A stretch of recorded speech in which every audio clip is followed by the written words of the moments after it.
Alhamdulillahilladzi arsala rasulahu bil huda wa dinil haq liyudhhirahu 'ala ad-dini kullihi wa kafa billahi shahida. Nashhadu an la ilaha illallah wa nashhadu anna Muhammadan 'abduhu wa rasuluh. Allahumma salli wa sallim wa barik 'ala nabiyyina Muhammad wa 'ala alihi wa sahbihi wa man sara ala nahjihi wastanna bisunnatihi ila yaumiddin. Ma'asyiral muslimin, usikum wa nafsil mudhibah bitaqwallah wa qad fazal muttaqun. Qala Allahu azza wa jalla fi kitabihil karim, a'udzu billahi minasy syaithanir rajim.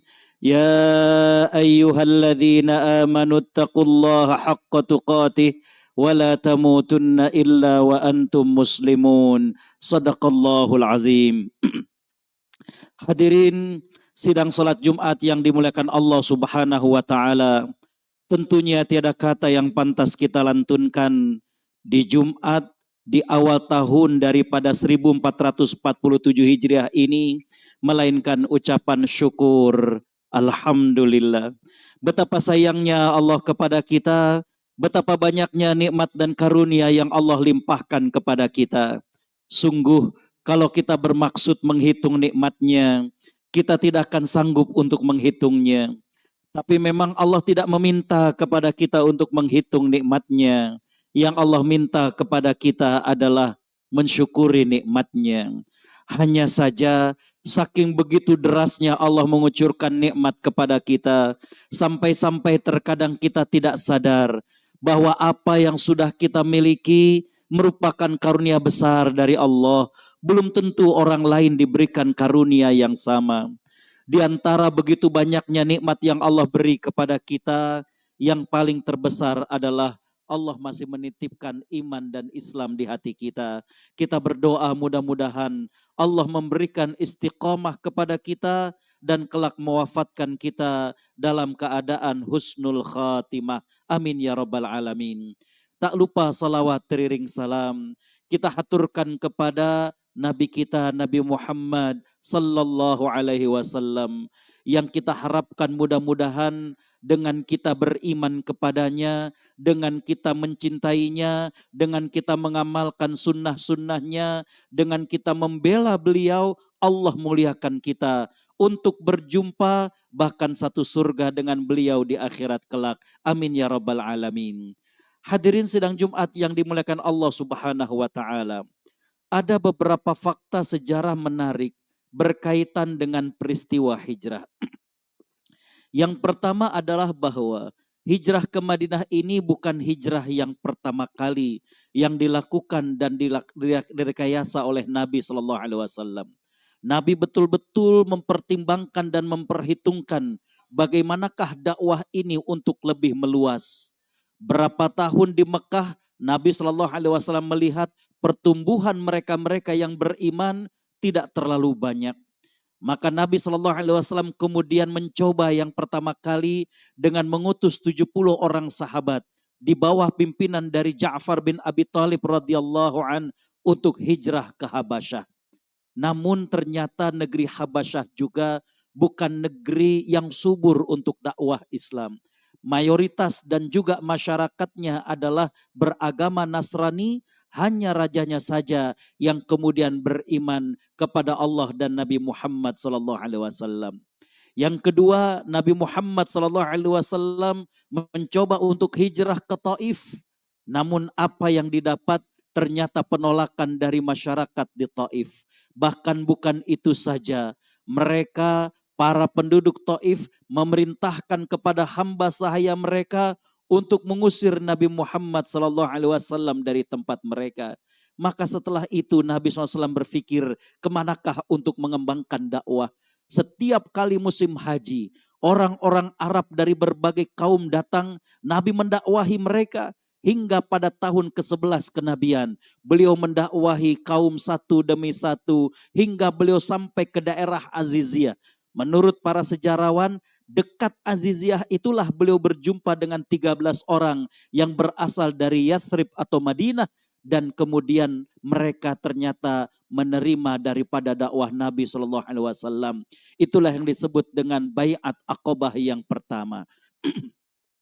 Tahun berikutnya pada tahun ke-12 kenabian datang lebih banyak lagi 73 orang yang berasal dari suku Aus dan Khazraj. Mereka berjanji dan berbaiat Aqabah yang kedua, yang mana mereka menyatakan siap untuk menerima Nabi Muhammad SAW bersama dengan para sahabat yang lainnya sekiranya mereka hijrah dari Mekah ke Madinah. Disitulah kemudian dirancang bagaimanakah strategi untuk pindah dari Mekah dan ke Madinah. Fakta yang kedua adalah bahwa hijrahnya Nabi Muhammad SAW dengan para sahabat bukanlah sebagai seorang penakut dan pecundang. Tapi Nabi memikirkan bahwa bagaimana dakwah ini agar semakin meluas. Hadirin bisa baca dalam sejarah. 13 tahun Nabi SAW berdakwah di Mekah.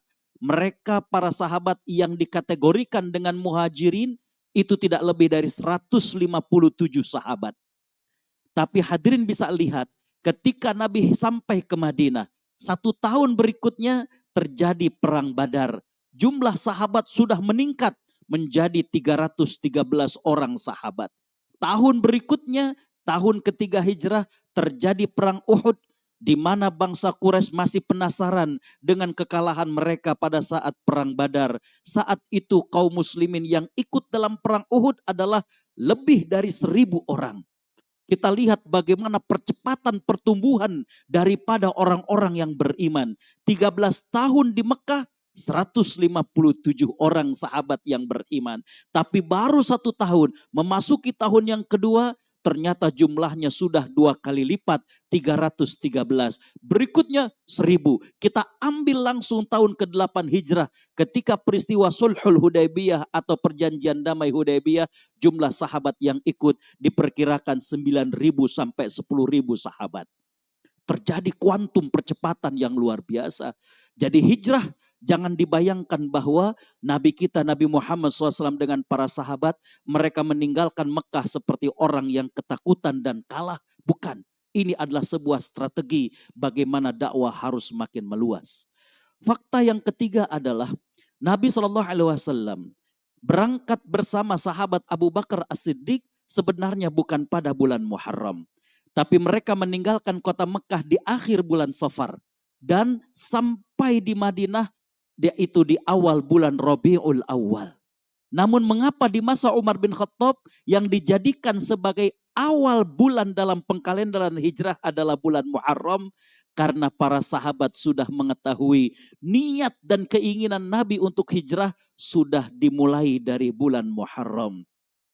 Mereka teringat dengan apa yang Nabi SAW sabdakan, niyatul mar'i khairun min amali. Terkadang niat seseorang itu jauh lebih bagus daripada amalnya. Kita banyak punya niat begini, punya niat begitu, tapi ternyata ketika kita melakukannya mungkin ada kurang ini dan lain sebagainya. Tapi niat itu sudah bermakna di sisi Allah Subhanahu wa Ta'ala. Maka dijadikanlah bulan Muharram sebagai bulan pertama dalam sistem pengkalenderan Islam. Itulah beberapa fakta sejarah berkaitan dengan hijrah. Selanjutnya saya ingin mengungkapkan paling tidak ada 5 pelajaran daripada hijrah. Yang pertama, ketika Nabi pindah ataupun hijrah, kota yang menjadi tujuan itu dulunya bernama Yathrib. Lantas kemudian oleh Nabi SAW diganti dengan Al-Madinah. Al-Madinah sendiri artinya adalah kota.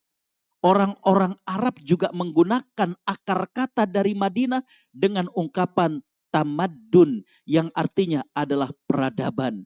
Jadi Al-Madinah yang berarti kota dengan tamaddun yang artinya peradaban memiliki akar kata yang sama.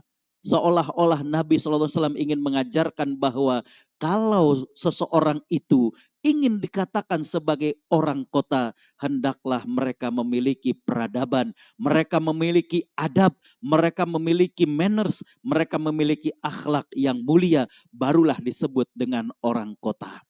Yang kedua, ketika para sahabat hijrah ke Madinah, muncul masalah sosial, muncul masalah ekonomi, Bagaimana para sahabat yang hijrah ke Madinah tidak memiliki tempat tinggal, homeless. Mereka juga tidak memiliki pekerjaan, jobless. Begitu juga pekerjaan di Madinah sangat jauh berbeda dengan apa yang biasa menjadi pekerjaan mereka di Mekah. Di Mekah kebanyakan penduduknya adalah sebagai seorang pedagang. Sedangkan di Madinah kebanyakan mereka adalah berkebun.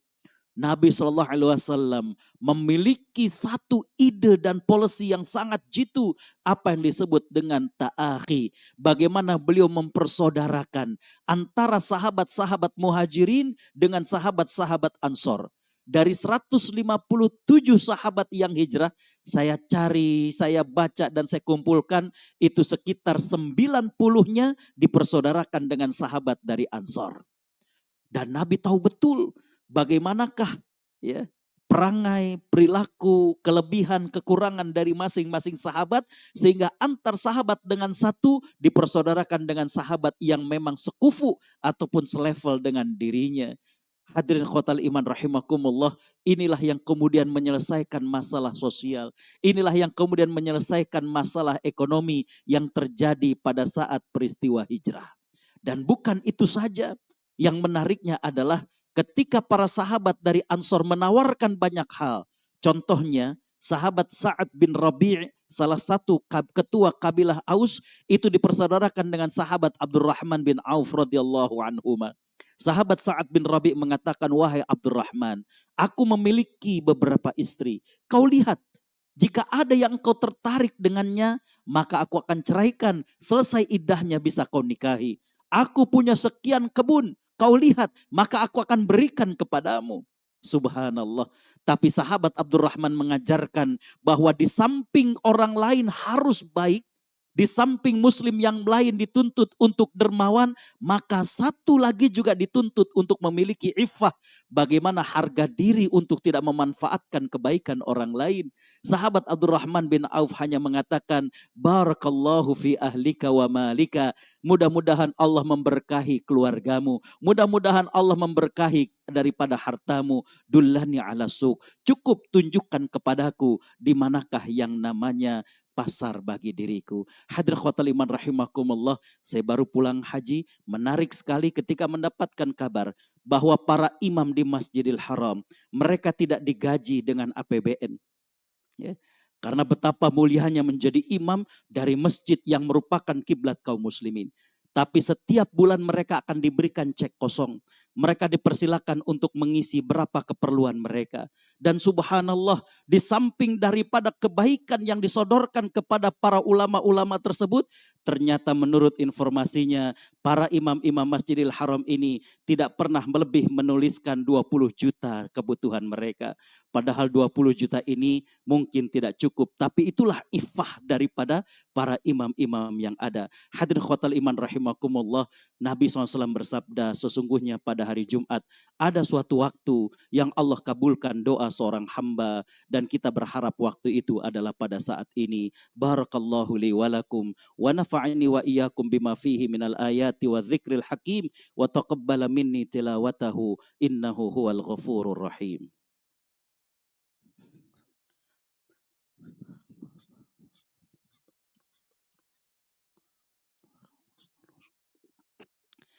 Alhamdulillah, alhamdulillahi wa kafa, wassalatu wassalamu ala nabiyil mustafa, Muhammad ibn Abdullah, ahlus sidqi wa ahlul wafa. Nashhadu an la ilaha illallah, wa nashhadu anna Muhammadan abduhu wa rasuluh. Allahumma salli wa sallim wa barik ala nabiyyina Muhammad, wa ala alihi wa sahbihi, wa man sara ala nahjihi wastanna bisunnatihi ila yaumiddin wa ba'd. Hadirin sidang Jumat yang dimuliakan Allah. Pelajaran ketiga dari peristiwa hijrah ini adalah ketika Nabi Shallallahu Alaihi Wasallam tiba di Madinah, maka yang pertama kali beliau bangun adalah masjid. Memberikan pelajaran kepada kita bahwa ukuran daripada kemajuan suatu bangsa, bagaimanakah peradaban Islam itu ternyata dilihat bukan dari megahnya bangunan, bukan dari banyaknya buku-buku para ilmuwan muslim yang diterjemahkan dengan bahasa lain, tapi diukur dari sejauh mana tingkat spiritual daripada masyarakatnya. Itulah yang menjadikan dasar Nabi Shallallahu Alaihi Wasallam pertama kali yang beliau bangun justru bukan rumah pribadi beliau, tapi masjid. Karena masjid adalah tempat yang bukan saja manusia mendekatkan diri kepada Allah Subhanahu Wa Taala, tapi bagaimana Nabi menggembleng para sahabat. Hadirin sidang Jumat yang dimuliakan Allah, salah satu contohnya sahabat Bilal bin Rabah. Beliau dulunya adalah seorang hamba sahaya. Lantas kemudian dimerdekakan. Dan beliau kemudian menjadi seorang muadzin. Tapi kemudian digembleng oleh Nabi SAW. Hasilnya luar biasa. Di zaman Umar bin Khattab, Bilal bin Rabah dijadikan sebagai gubernur di Hims. Bisa dibayangkan yang tadinya budak hamba sahaya. Bagaimana dibangun mentalnya, dibangun kepercayaan dirinya, ditingkatkan kapabilitasnya. Sehingga di masa Umar bin Khattab justru Bilal bin Rabah menjadi gubernur di Hims. Makanya kalau hadirin rajin membaca kitab-kitab sirah, ada beberapa chapter yang berjudul As-Sahabah alladzina massaru al-qura, para sahabat yang berhasil meningkatkan kampung menjadi kota. Lihat, bukan saja bagaimana kedekatan diri mereka kepada Allah, tapi juga kemampuan untuk mengelola bumi yang Allah wariskan bagi orang yang beriman. Jadi standar peradaban dalam Islam bukan diukur dari tingginya gedung yang dibangun, bukan diukur dari banyaknya buku yang diterjemahkan ke dalam bahasa lain, tapi dilihat sejauh mana tingkat spiritual daripada masyarakatnya. Pelajaran yang keempat adalah baru 1 tahun Nabi dengan para sahabat hijrah ke Madinah. Memasuki tahun kedua, di bulan Ramadan Allah mewajibkan zakat fitrah. Beberapa waktu setelah itu Allah mewajibkan zakat harta. Yang menariknya adalah para sahabat memahami kewajiban ini bukan cuma sekedar mengeluarkan 2,5%. Tapi para sahabat memahami bahwa arahan dari Allah Subhanahu wa Ta'ala tentang zakat ini adalah pesan dari Allah agar umat memiliki kemandirian ekonomi. Karena itu kita saksikan para sahabat tidak cuma sekedar memberikan 2,5%. Tapi bagaimana mereka kemudian merubah dan kemudian menjadikan umat di Madinah memiliki kemandirian secara ekonomi. Sahabat Abdurrahman bin Auf, kelanjutan dari riwayat tadi, yang beliau minta ditunjukkan ke pasar, beliau kemudian ke pasar diantar oleh sahabat Sa'ad bin Rabi', dan beliau melihat bahwa ternyata pasar dikuasai oleh orang Yahudi, dan sistem yang digunakan adalah sistem ribawi. Yang menariknya adalah sahabat Abdurrahman bin Auf tidak kemudian mengajarkan kepada sahabat yang lain tentang berbagai macam sistem ataupun akad-akad yang ada. Tapi bagaimana sahabat Abdurrahman bin Auf kembali bertanya kepada sahabat Sa'ad bin Rabi', apakah engkau memiliki tanah yang cukup untuk menjadikan pasar alternatif dari yang ada? Lantas kemudian dijawab ada, dibuatlah pasar alternatif. Dibuatlah sistem yang lebih baik sehingga kemudian sistem ribawi yang digunakan pasar Yahudi tersebut akhirnya kemudian berganti menjadi pasar yang dilakukan oleh sahabat Abdurrahman bin Auf. Jadi dengan menggunakan alternatif, ada solusi-solusi yang menjadikan orang bisa keluar dari sistem ribawi tersebut. Begitu juga dengan bagaimanakah terjadinya monopoli daripada penjualan air. Ketika Nabi hijrah ke Madinah, hanya ada 1 sumur di Madinah dan itu milik orang Yahudi. Maka suatu hari Nabi SAW bersabda, barang siapa yang membeli sumur itu, baginya adalah surga. Para sahabat terdiam. Bukan mereka tidak mau dengan surga, tapi mereka terbayang berapa harga dari sumur tadi. Satu-satunya sumber air di kota Madinah. Tapi tiba-tiba ada 1 tangan yang diangkat. Ternyata beliau adalah Uthman bin Affan radhiyallahu an. Beliau mengatakan, aku ya Rasulullah. Nabi kemudian berpesan, wahai Uthman, kau akan berinteraksi dengan orang Yahudi. Gunakanlah strategi. Maka diantarlah beliau dengan Abu Bakar dan Umar. Ketika sampai disampaikan maksud mereka, ternyata orang Yahudi ini tertawa ketika mendengar Uthman ingin membeli sumur ini. Beliau mengatakan, apa engkau sudah gila wahai Uthman? Ini satu-satunya sumber air, mana mungkin aku jual? Uthman teringat dengan pesan Nabi SAW, gunakan strategi. Uthman kemudian mengatakan, hei Yahudi, aku bukan ingin membeli seluruh sumur ini. Bagaimana kalau hanya separuhnya? Separuh masih milikmu, tapi kau punya cash money. Yahudi ini kemudian berpikir betul juga yang dikatakan Utsman. Dijualah separuhnya, disaksikan oleh Abu Bakar dan Umar radhiyallahu anhuma. Utsman kemudian mengatakan hari sudah menjelang sore, kau lanjutkan menjual air. Besok juga kau lanjutkan menjual air. Biarkan aku lusa giliranku. Maka 2 hari ini digunakan untuk mengumumkan kepada masyarakat Madinah bahwa sumur itu sekarang sudah milik berdua. Dan mereka akan berjualan bergantian. Dan setiap giliran Utsman, maka dikatakan semuanya dilakukan gratis karena Allah Subhanahu wa taala. Lama kelamaan tidak ada yang membeli di hari waktu daripada orang Yahudi. Akhirnya kemudian dijuallah yang separuh kepada Utsman, kemudian Utsman mewakafkannya karena Allah Subhanahu wa taala. Jadi pesan zakat pada tahun kedua hijrah bukan hanya difahami mengeluarkan 2,5%. Begitu juga dengan kita. Tapi itu pesan robbani bagaimana umat memiliki kemandirian ekonomi. Dan yang terakhir pelajaran dari hijrah adalah bahwa kita lihat para sahabat. Ketika mereka hijrah, mereka hatinya menjadi lebih lembut. Mereka menjadi lebih akrab dengan sahabat yang lainnya. Ibadah mereka menjadi semakin kuat. Dakwah mereka menjadi semakin meluas. Maka pelajaran yang kelima yang ingin saya sampaikan adalah bahwa hijrah bukan cuma sekedar berubah fisik. Kalau hijrah hanya merubah penampilan diri menjadi nampak lebih soleh dan solihah, semua orang bisa melakukan. Ya, besok kita biarkan janggut kita tumbuh. Besok kita belikan istri kita dengan hijab yang panjang. Tapi hijrah adalah bagaimana berubahnya pribadi kita. Bukan hanya penampilan diri kita. Bukankah Nabi SAW bersabda, wal muhajiru man hajaro manahallahu an. Dan orang yang hijrah adalah mereka yang mampu meninggalkan larangan Allah Subhanahu wa ta'ala. Apa jadinya penampilan nampak lebih soleh dan solihah. Namun ternyata masih banyak larangan Allah yang dilanggar.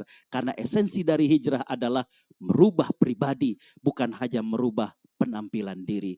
Hadirin para sidang Jumat yang dimuliakan Allah, waktu jua yang memisahkan kita. Di ujung daripada khutbah ini saya ingin berwasiat, besok dan lusa adalah tanggal 9 dan 10 Muharram, kita disunnahkan untuk saum. Marilah kita ambil bagian untuk mengamalkan sunnah ini. Dan mudah-mudahan dengan mengamalkan sunnah ini, kita berdampingan nantinya di surga bersama dengan Nabi SAW. Bismillahirrahmanirrahim. Alhamdulillahirabbil alamin.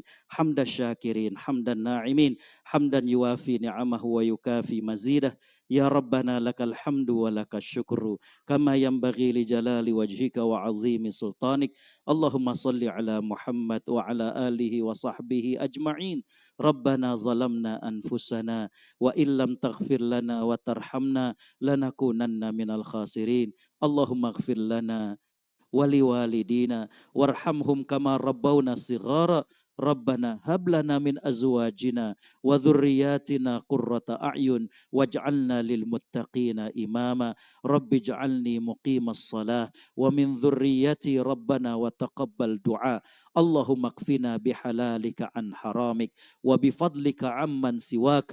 Allahumma ati nufusana taqwaha wa zakkiha anta khaira man zakkaha anta waliyuha wa maulaha.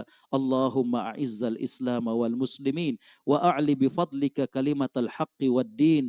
Allahumma ansur man nasrad din wa akhdhul man khadhalad din. Allahumma ansur ikhwanana al mustad'afina fi Gaza. Allahumma harriril masjid al aqsa. Allahumma alayka bil yahudil ghasibina wa man awanahum. Allahumma innahum qad baghaw alayna fa arina fihim ajaiba qudratik. Ya hayyun ya matin ya qawi ya murid. Allahumma ahlikil yahuda wa man awanahum. Rabbana atina fid dunya hasanah wa fil akhirati hasanah wa qina adzaban nar.